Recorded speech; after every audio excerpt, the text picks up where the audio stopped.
I'm Renee. This is Renee Genet, and I am undertaking my powerful year in 2026. My intention in this year is to live from my power in every area of my life. And today we're going to talk about how this showed up for me in my work recently.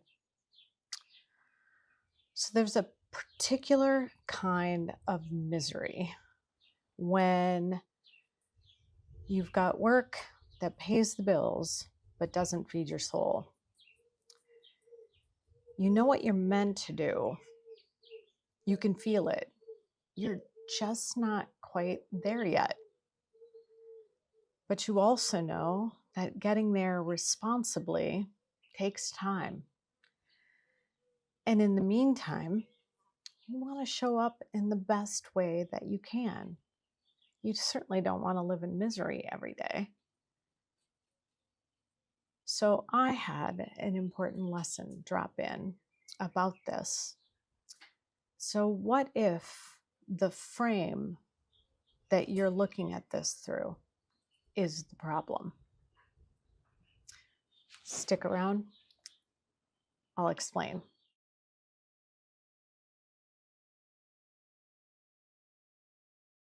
So most of us hold our current work and our soul work in opposition.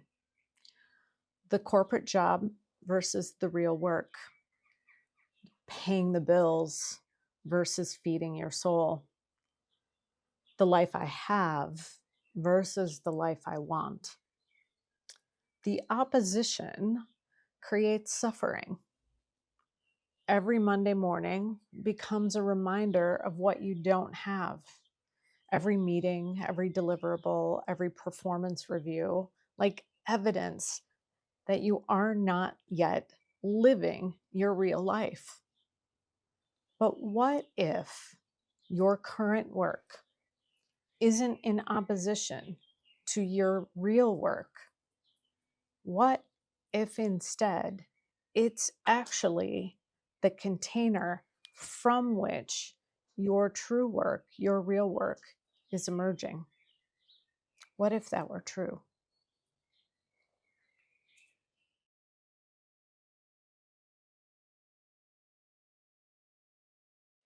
You see, there's a profound difference between these two ways of holding the same situation. I'm stuck in corporate work that isn't my purpose, versus I am living the life from which my real work is emerging.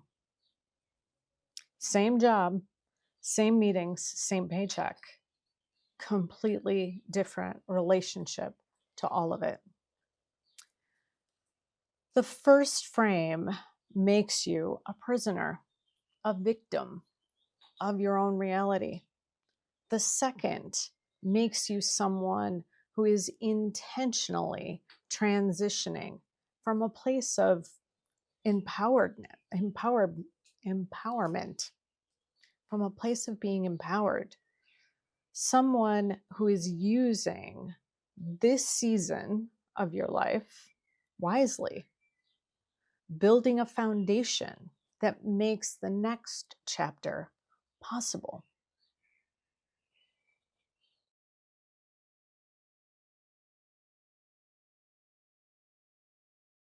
Let me tell you my story.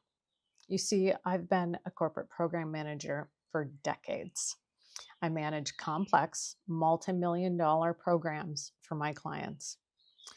I also happen to be a spiritual intuitive, guide, mystic, and a writer who lives in the south of France, who's building an entirely different kind of work in the world.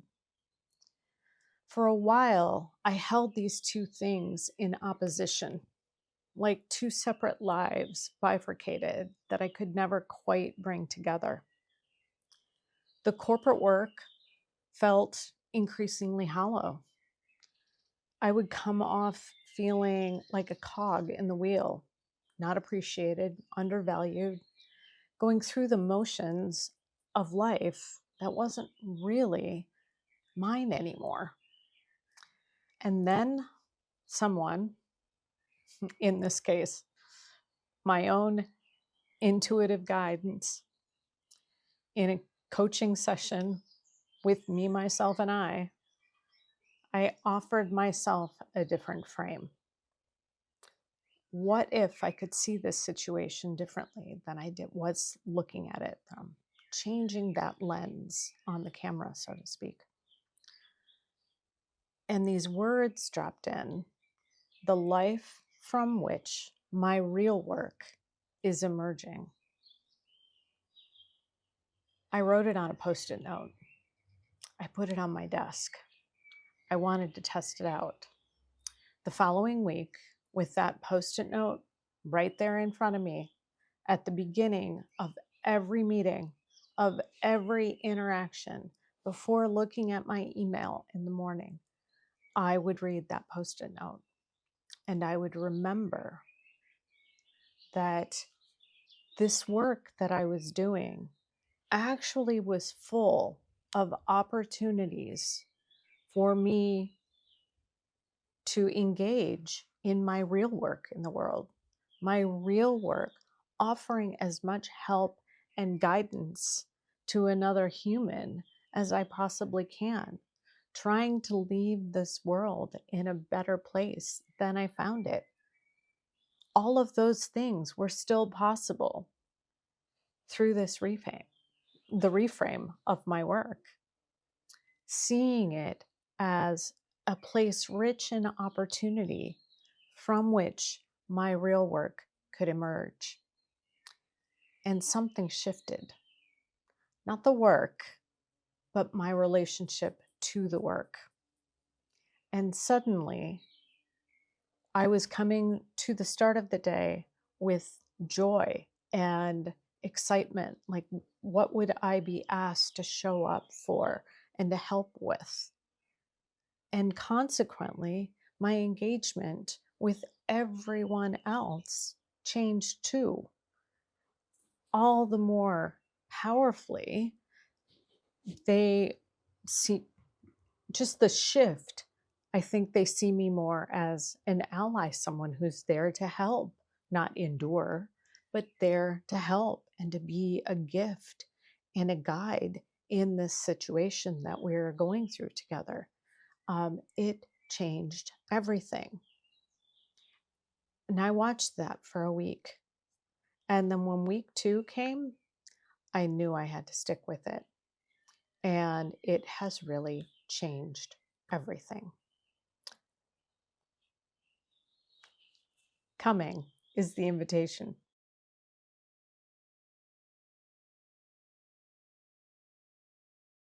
So here's the invitation. What if you stopped trying to escape your current work, your current situation, whatever it is, and started seeing it as the possible container from which your next chapter can emerge? What if the misery isn't coming from the work itself or the thing itself? This certainly applies to more things than just work. It could apply to a relationship. What if the misery isn't coming from that thing itself, right? But from the story that you are telling yourself about what the thing means. In my case, I was telling myself this misery story about the work, and I needed to change that. My current work wasn't the enemy. Your current work, your current situation isn't the enemy. It may be the very thing that is incubating the life that is trying to be born.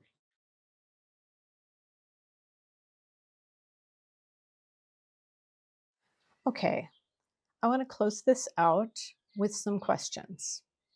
Now, for me, I love to sit with questions. I will carry them with me and just contemplate them and hold them and allow the wisdom to drop in from spirit, from my body, just to hold these questions. You can take them to your journal. You can take them to the morning shower, your morning commute, perhaps.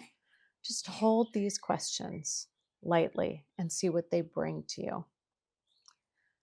How are you currently framing the relationship between your present work and your soul work? As opposition or as transition or transformation?